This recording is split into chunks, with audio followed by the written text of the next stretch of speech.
Hi, everybody. I was just a young girl. I was 8 years old when the World War II started. And before the war, we lived in a peaceful, democratic country, very similar than we are living here today. In our wildest dreams, we could not have imagined what will happen. But we arrived to this time, this horrible, horrible, unprecedented killings.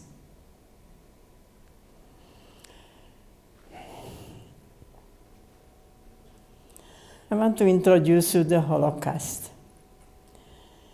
6 million Jewish people were murdered. Alongside, also 5 million non-Jewish people were killed,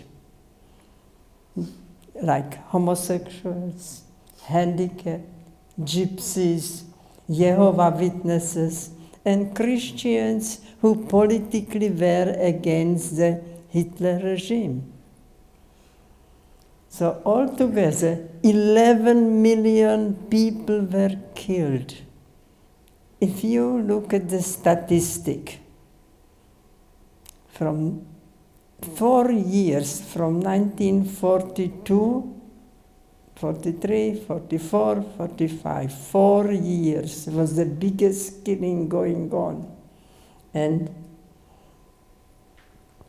that means daily 7,500 people were killed. What was the biggest tragedy? What happened here on our soil? September 11. 3,000 people were killed, around 3,000. Now, it's a terrible tragedy, terrible things. It happened one time. Now imagine every day 7,500 people and children, innocent children. Their biggest crime was that they were born Jewish.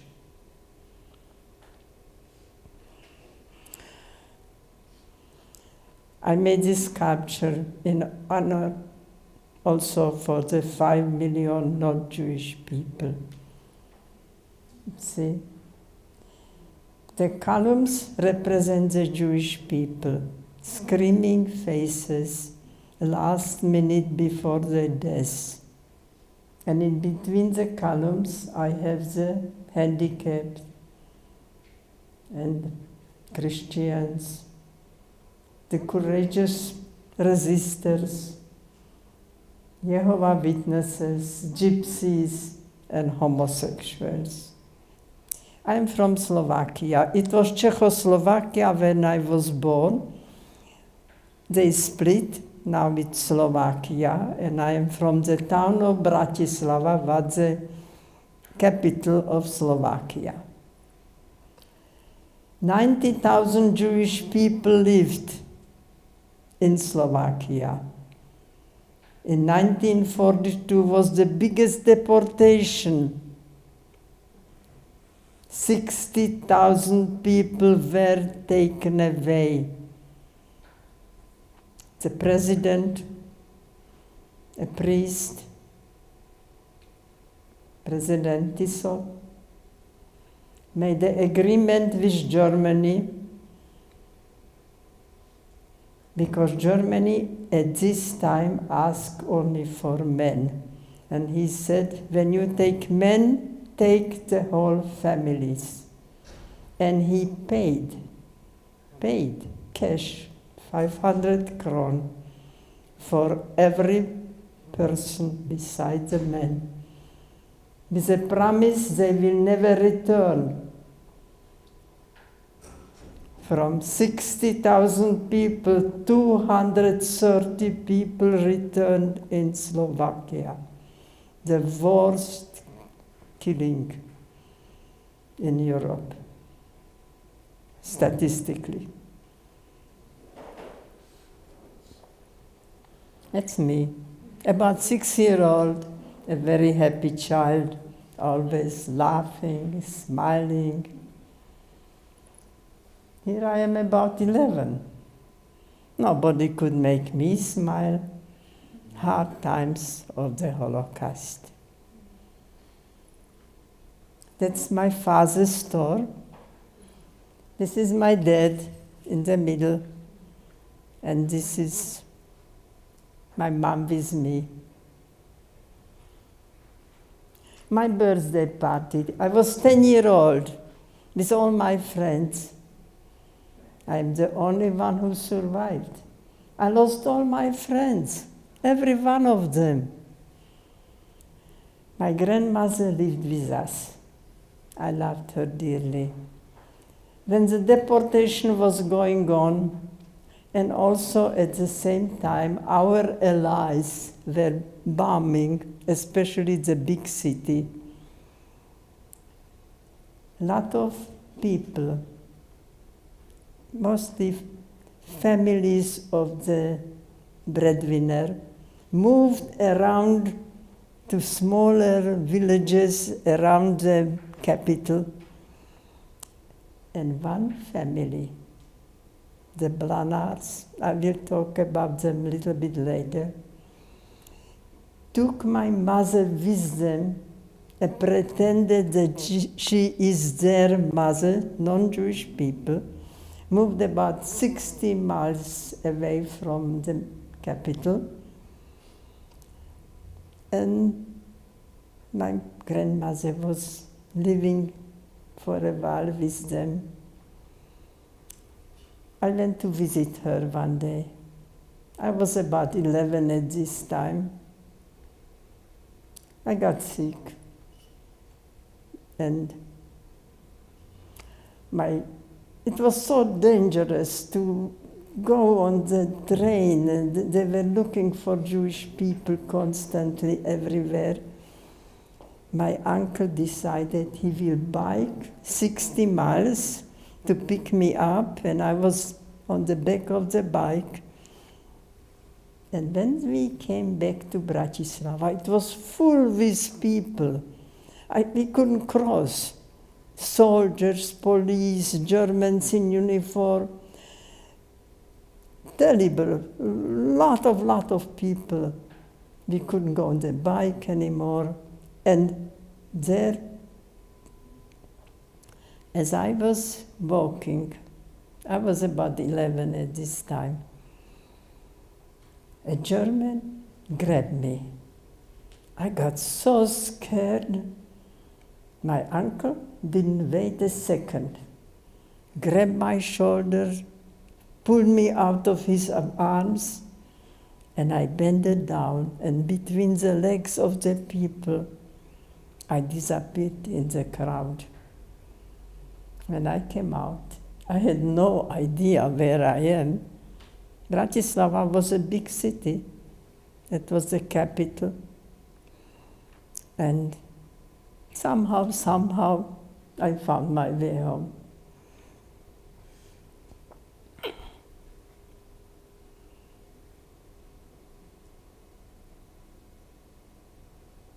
This is my family.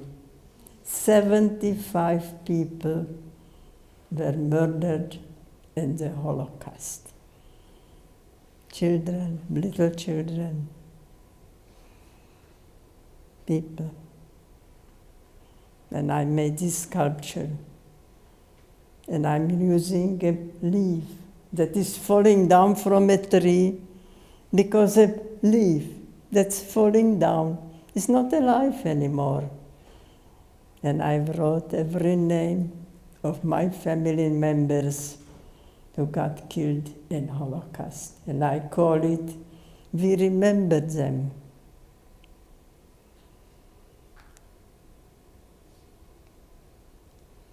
That's my mom. And the gentleman you see there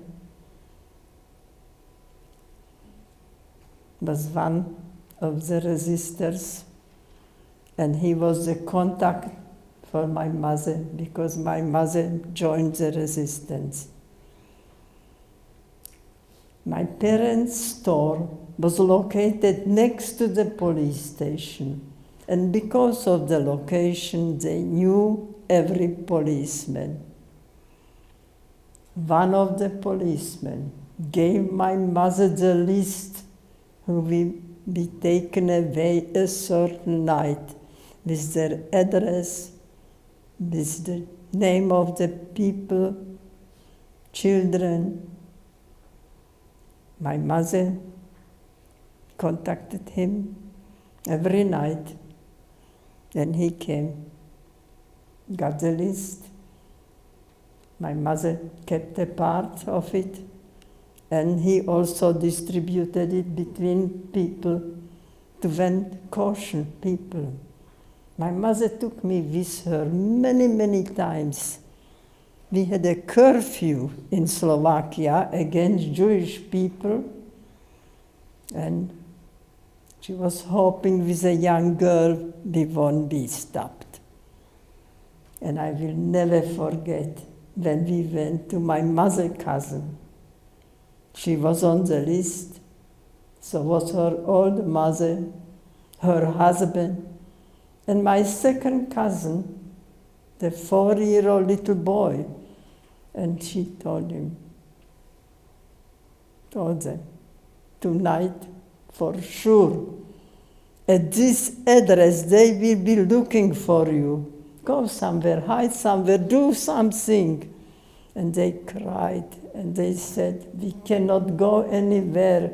We went already from one place to another. Hopefully, we will work and survive. We never saw them again. Next day, my mother went to the railroad station where they were putting people on the train. The leader was a good friend of my parents, pre-war, a neighbor. They were really on a very good friendship. My mother approached him and begged him to give the little boy to her. What do you need him? I can take care of him. And he looked down at her and he said, if you don't disappear this second, I put you in the wagons too. That was a friend.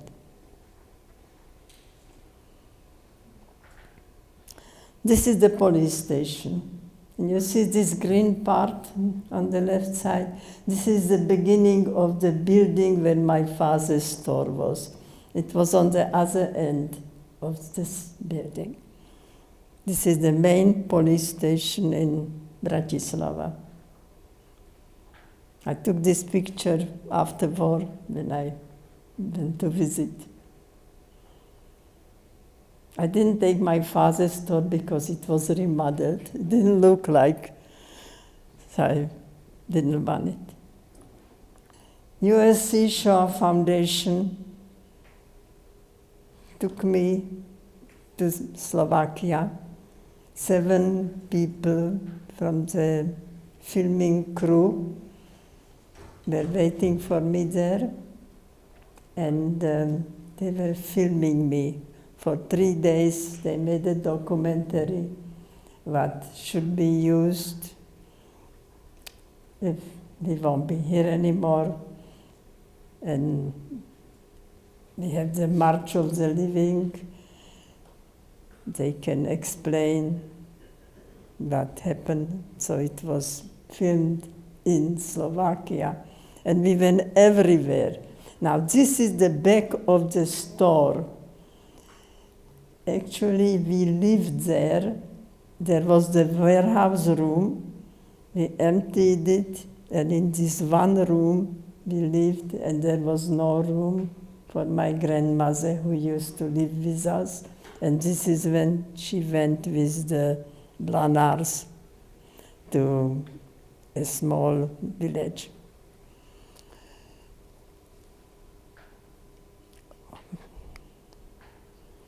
We went also, where I spent 3 years in the Ursuline convent. I had false papers that I am not Jewish. My name was not my name. My birthday wasn't my birthday. I was a different person. And they knew that I am Jewish, but they were covered. I had false papers. Well, I was very unhappy. I was so worried what's happening with my parents. I cried myself to sleep every night. And one day, a year later, my mother came, and when she saw my cried out eyes, my skinny face, she decided for night she will take me wherever she will be, and in morning I will come to school if I can. And this is what I did next 2 years. So this is in the convent, and the nun showed me thousands of pictures. Said, find yourself. I couldn't. I probably turned my head. I didn't want to be photographed, so kids will come home and show their parents. Somebody might recognize me. So I didn't find myself. But looking, I found my teacher. This is Sister Angelica, and I loved her dearly. And I asked, can I get a picture? I was so excited. And yes, so I got it, and I made a sculpture, nuns hiding 3 Jewish girls, 2 sisters and me. My mother was so well informed. She knew that Germany will come and occupy Slovakia. There was a partisan uprising, and they said, you are not strong enough to do something about it. Let's do clean up. But the first thing on their agenda was to look for the hidden Jewish people. And they went from house to house, from apartment to apartment.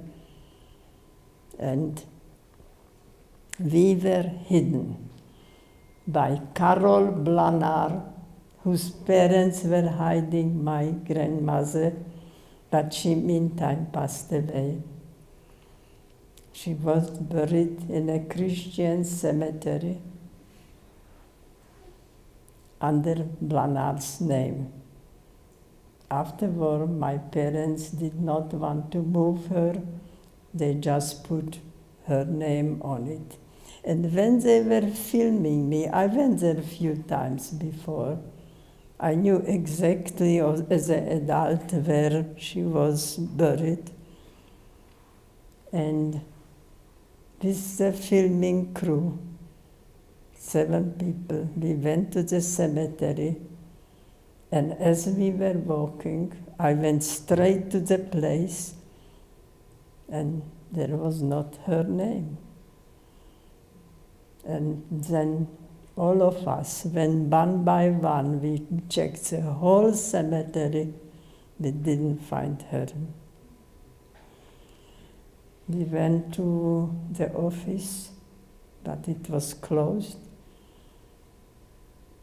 So I didn't get any answer from them, but I asked people that I know, and they said it's a well-known thing.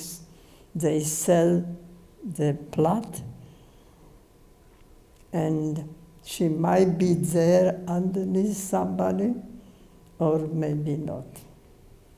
So I was so shaken up. Cannot imagine. I loved her so much. And so on the right, Karol Blanar had an apartment, a 1-bedroom apartment, and he was hiding 8 people. risking his life for all of us. A 25-year young lawyer did it. He brought us food. He couldn't bring too much because everybody was suspicious and everybody was watched. We were hungry all the time.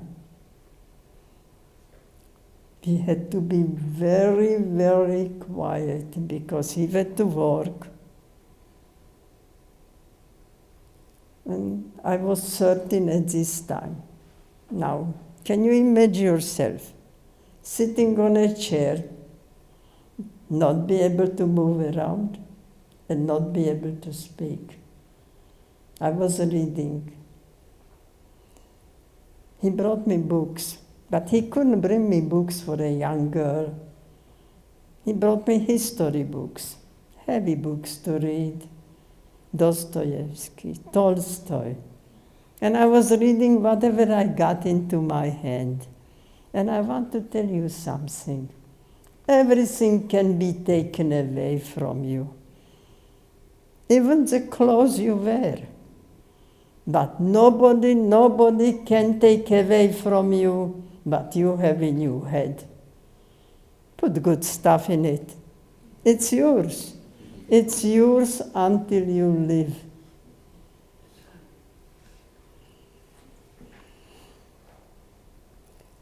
His apartment was across the street of the Slovak Gestapo. But they never searched this house. And they went from house to house, from apartment to apartment in the whole city. They never entered this house. This house was built in 1935 in the democratic Czechoslovakia, and in the laws of the house was written, no Jew can live in this house. And they must have known about it because they never entered this house in the whole city. And we were there for 8 months, for 9 months, 8 people.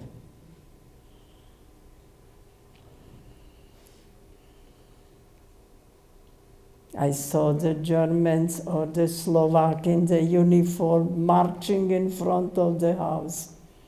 There was a little tear because of the constant bombing of our allies. Every window was covered, it was a law, every window with black tar paper was covered, so the city didn't show lights and showing that there is a city. There was a tiny little tear in one place. Little curious, I saw different things marching in front of us, Germans, Slovaks in uniform. And also I saw the 2 girls from the convent running on the street. And the convent was just 5 minutes walking from the place where I was hidden. And I saw them being caught in front of my eyes and pulled into the headquarters. I would have been with them, no doubt in my mind. After war, I found out that when they went from house to house looking for Jewish people, they went to the convent. And when the nuns opened, they were screaming at them, "You are hiding Jews here." And they say, "No, no, no." And the nuns let the girls out from the back door, and they were running, and they were caught. This is Karol Blanar. And this is the certificate that he got from Yad Vashem. Yad Vashem is the largest Holocaust museum in the world in Jerusalem, and gives the award to non-Jewish people who help Jewish people to survive. Also, his parents are mentioned as a righteous person among the nations. I was looking for Karol Blanar because after war, when the communists occupied Slovakia, he had to leave the country because he wrote a couple of articles against communism. We knew that he left. We got a message, he made it over the border, but then we lost track. And when I became an adult, I felt I should thank him. I owe him in my life. And I was looking for him. I contacted organization. I looked through every phone book I could put my hands on. And he could be anywhere in the world. I could not find him. One day I was speaking in Holocaust Museum LA. A gentleman approached me and said, I am very good finding people like that. Just give me some details. And I did. He found him. Next day,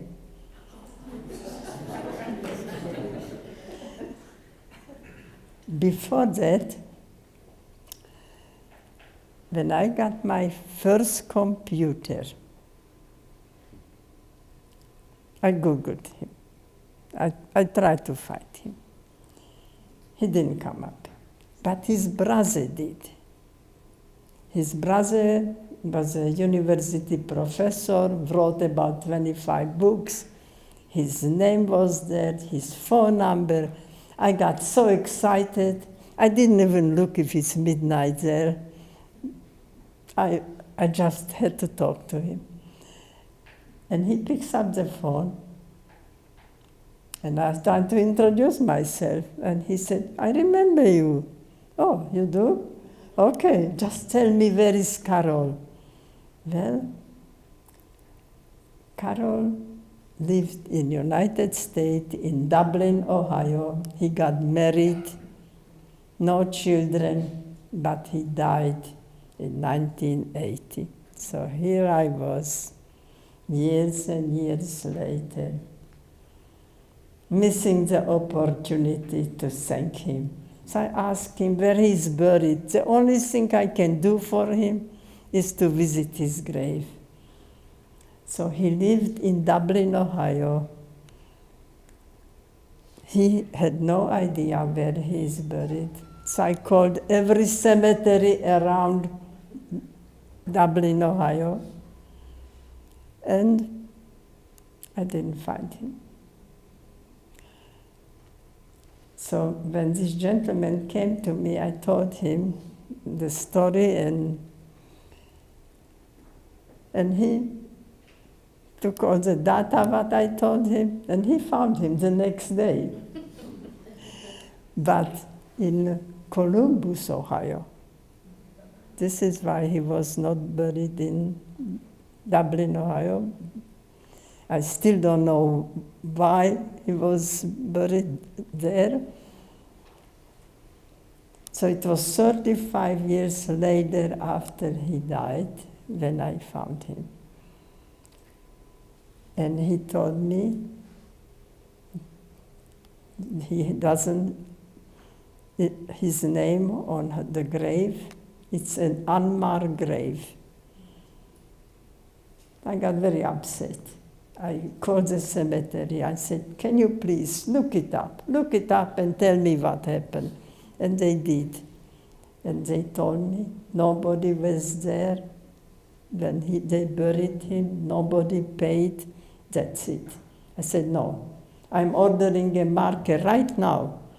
And I want to have written on it, righteous person among the nations.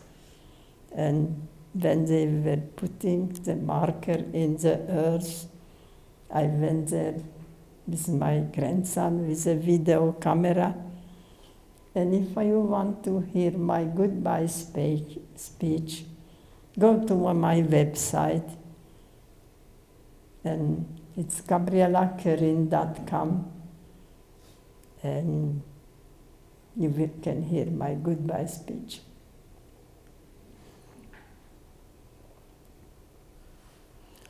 Hidden in the shadow of death.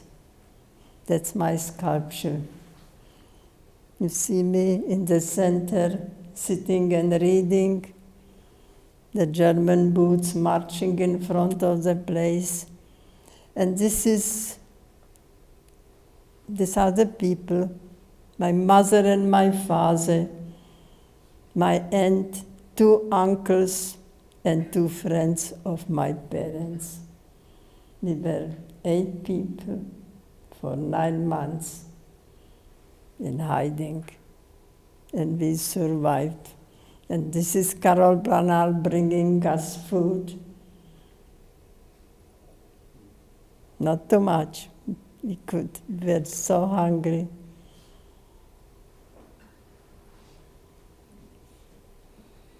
Our last possessions. First, they took away our citizenship, and then they took away our jobs, and then our apartment. And when they took people to the camp, they allowed them to take with them a small luggage. When they arrived in the camp, the first thing what they took away was the last thing from home, the small luggage.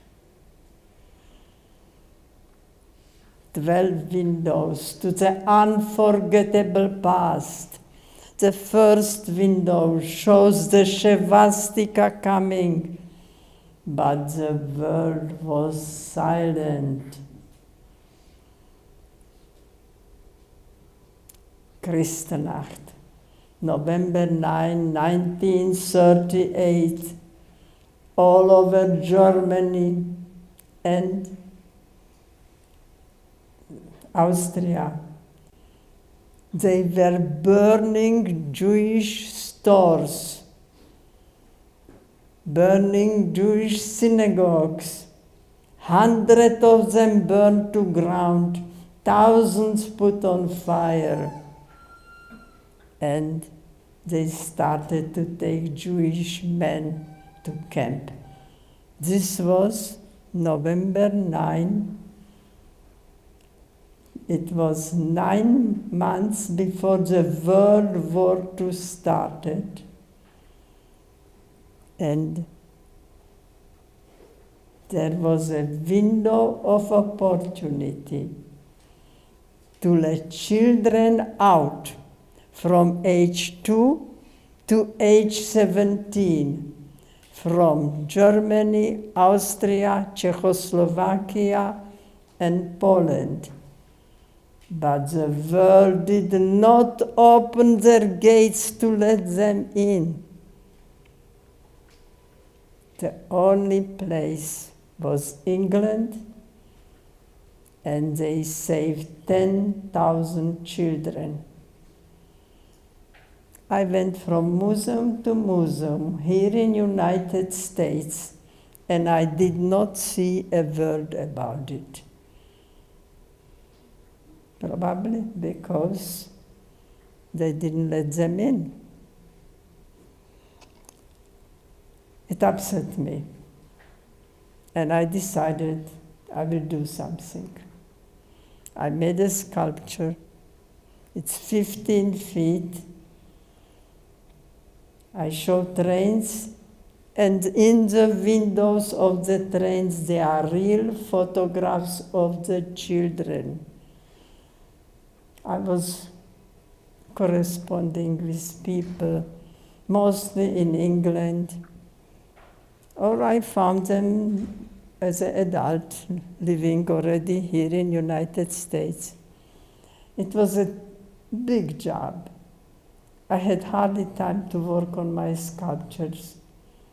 A lady who became a very good friend later came to me and asked me, "Can I help you?" She heard about what I'm doing.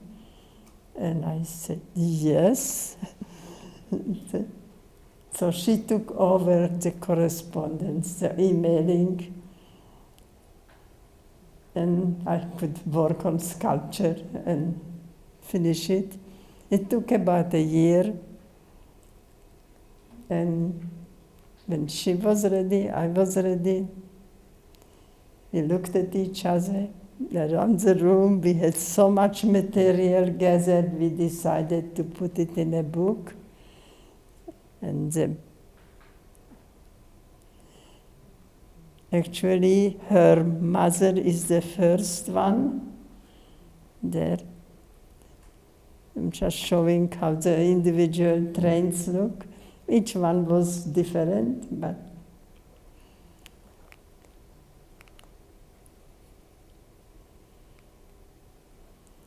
Memories That Won't Go Away is the name of the book. It's an educational book. Michelle Gold, she became the board chair in Holocaust Museum LA later. And she's the author, and I am the illustrator. It's based on my sculpture. Bunk beds. Can you imagine a twin-size bed? 4 to 5 people sleeping in it. When one turned, everybody had to turn around. Starving prisoner. Death march. When the camps were almost liberated, when the people in the camp heard the shooting of the Allies, and they thought in a day or two, we will be free, the Germans opened the gates and started to march people to another camp, 100 miles. It was middle of January, freezing cold European winter. People did not have proper shoes, proper clothes, no food, no water. More than half of the people died just few months before end of the war.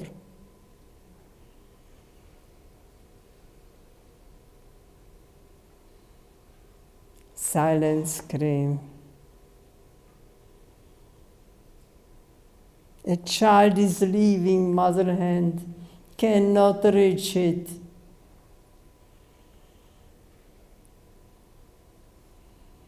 Ghetto of Auschwitz. Arbeit macht frei. The work makes you free.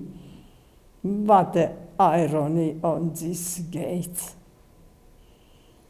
I am going, not in pandemic, but I was already 8 times. It's called March of the Living.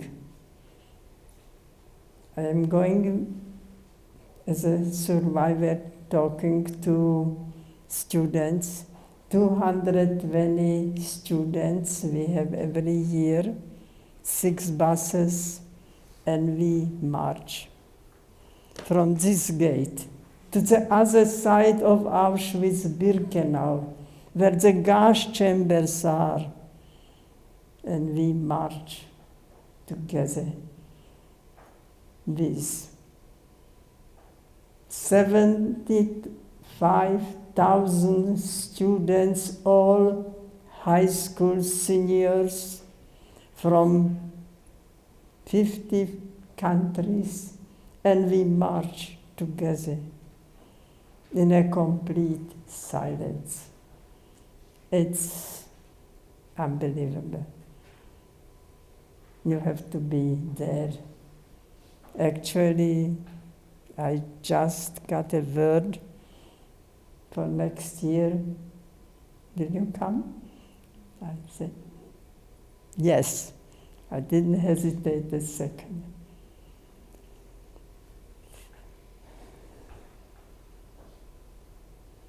And this is the other side of Auschwitz-Birkenau, where the gas chambers are.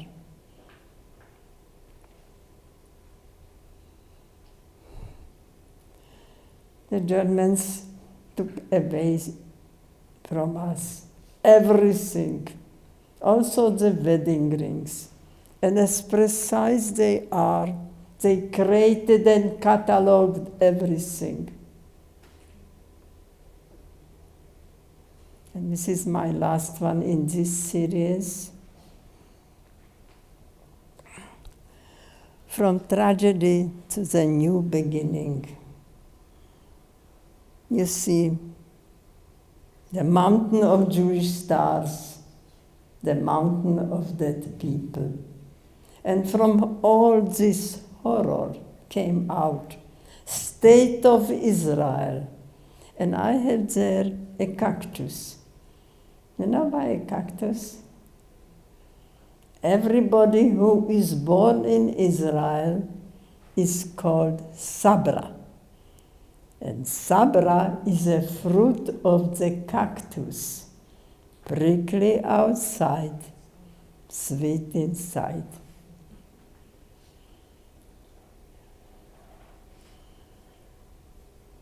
It's after liberation. The train started to come home with survivors. We went every day to the railroad station looking for a familiar face. We could not recognize people. People looked like skeletons. And I was standing there, a young girl. I was 14 at this time. And I was thinking in myself, how can I live a normal life? A normal life after what we went through. And what I see here today, is it possible? And I decided in myself, Hitler did not get my body, and he will not get my soul. I will smile, and I will be happy, and I am. And this is the sculpture, the largest sculpture I made. It's 9 feet tall, and it's in the Ludwig Center in, did somebody saw it? Oh, good, good. Oh, I'm glad. It's not in my house. So people can see it, you know. My house is, I need wall space. I'm running out of wall space. So this is a sculpture about the past, and this is the present. Stop the hate. And this is the future. Around the globe, children holding hands. Let's make it. Let's make it a good future for all of us, for all the mankind. We can do it. This is about the pandemic. See, the whole world had to wear mask. You know what it means? It means freedom, because we are all in it. Not only some individuals, but everybody. And as bad it sounds, it means freedom.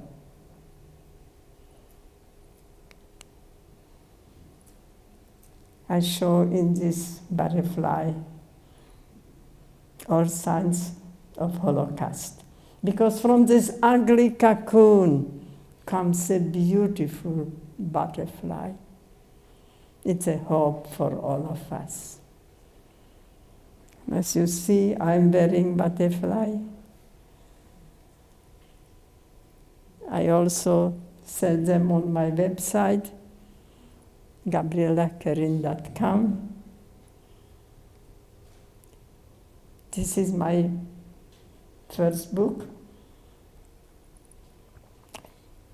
Trauma, Memory, and the Art of Survival. In this book, you can see my whole life. All the details are there. I lived in Israel for 10 years after I got married and came to Los Angeles. Already we had a little boy, not little anymore. He never was listening. He got tall. And this is the book, what a couple of them I brought. That just came out, just a few months. And I want to leave you with this Albert Einstein saying, "The world is a dangerous place to live. But it's not because of the people who are evil, but because of the people who don't do anything about it. Don't be a bystander. Speak up. Speak up if you hear or see injustice." Thank you.